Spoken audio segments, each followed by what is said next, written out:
Hey, hello everyone, welcome back to UGC NET Exam Prep. My name is Harsha Lal and we are going to cover higher education topic which is institutes of higher learning. तो इसमें पहले तो हम लोग का 3 lecture हो चुका है, नालंदा, विक्रमशिला एंड बहुत सारी यूनिवर्सिटी, तक्षशिला यूनिवर्सिटी, ये सब हमने कवर कर लिया है।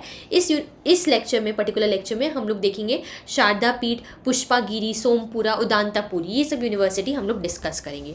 तो शारदा पीठ यूनिवर्सिटी ये टेम्पल बेस्ड यूनिवर्सिटी है एंड ये राउंड सेंटर ऑफ लर्निंग कहाँ था? कश्मीर में, जो कि अभी पार्ट हो चुका है पाकिस्तान का। अच्छा, ये शारदा पीठ यूनिवर्सिटी क्यों नाम पड़ा? क्योंकि सती, जो कि पार्वती माँ का रूप है, वो उनका ऐसा माना गया है कि उनका एक राइट हैंड उस प्लेस में गिर गया था, तो इसीलिए वो वाला प्लेस का नाम पड़ गया शक्तिपीठ। तो ऐसे अलग अलग प्लेसेस में सती जी का अलग अलग बॉडी पार्ट गिरा हुआ है या फिर गिरा हुआ था उस समय में, जिसके वजह से फिर शिव जी क्रोधित हो जाते हैं। तो उस डिटेल में हम लोग नहीं जाएंगे। तो जहाँ जहाँ सती जी का पार्ट सब, बॉडी का पार्ट सब गिरा था, वहाँ वहाँ ये पीठ सब बना हुआ है, तो इसीलिए शारदा पीठ यूनिवर्सिटी नाम दिया गया है।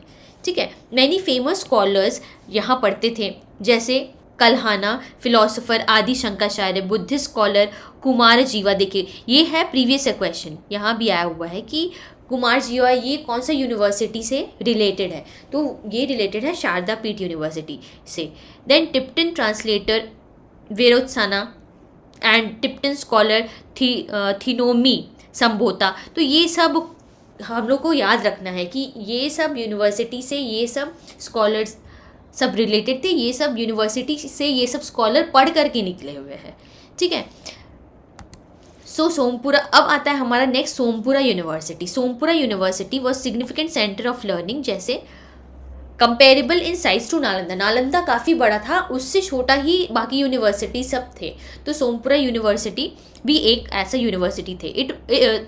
It was founded in the late 8th century by Pala king, that is Dharmapala, and attracted students from distant regions, distant places. कौन सा सब्जेक्ट यहाँ पढ़ाया जाता था?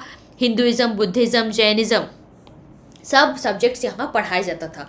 तो देखिए सोमपुरा यूनिवर्सिटी में तीनों, हिंदुइज्म भी है, बुद्धिज़्म, कोई है जो मिथिला यूनिवर्सिटी है, कोई यूनिवर्सिटी है जहाँ से बुद्धिस्ट एजुकेशन दिया जाता था, पर यहाँ पर ही तीनों ट्रेडिशन को देखे पढ़ाया गया है। पहले हिंदुइज्म है, फिर बुद्धिज़्म है, फिर जैनिज़्म है। ये फ्लरिश हुआ था until the 12th century and later it was destroyed by Muslim invaders. फिर आता है हमारा पुष्पागिरी यूनिवर्सिटी, जो कि ओडिशा में है। ठीक है, it is located in Kalinga, जो ओडिशा में सिचुएटेड है।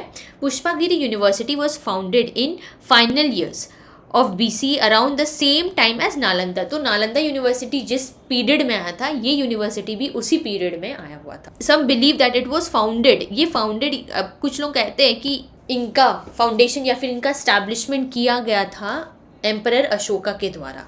The university was spread across 3 adjacent hills.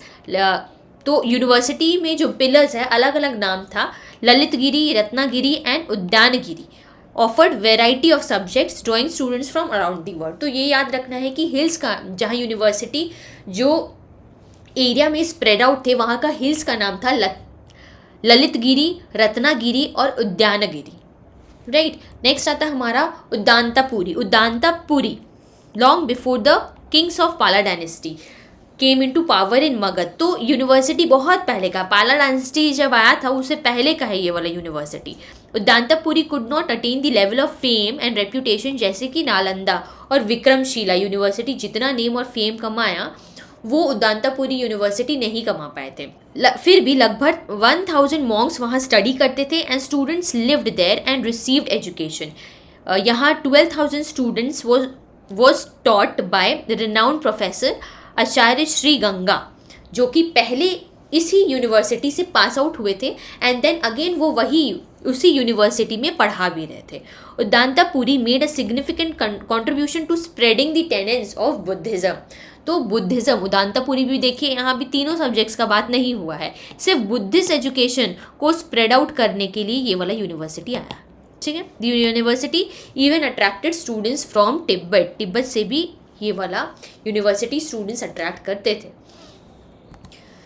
Chinese traveller Huanzhang provided a detailed account of Pushpagiri University, which received support from local and far-off rurals, and even a well-known Buddhist monk जैसे Prajna from Gandhara came to study. तो ये भी previous से question है कि कौन कौन सा यूनिवर्सिटी में, कौन सा पीरियड में कौन सा स्कॉलर आया था पढ़ने के लिए।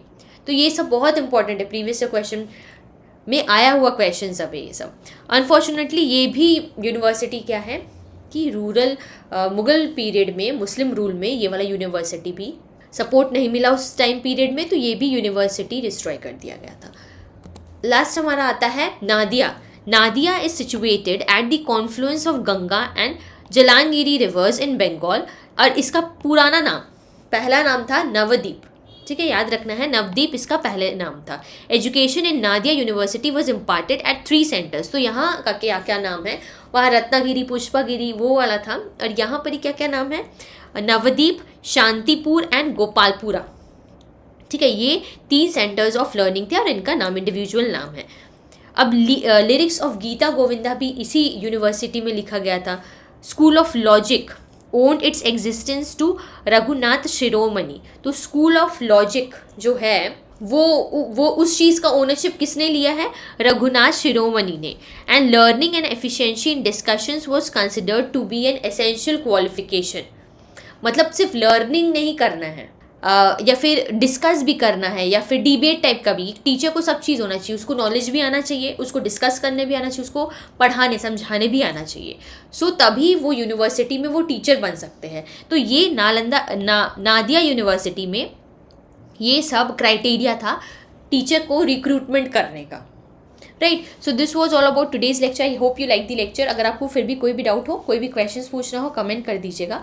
आई would love to give a reply to that. अब हम लोग मिलते हैं नेक्स्ट लेक्चर में। Till then take care, keep studying and keep learning.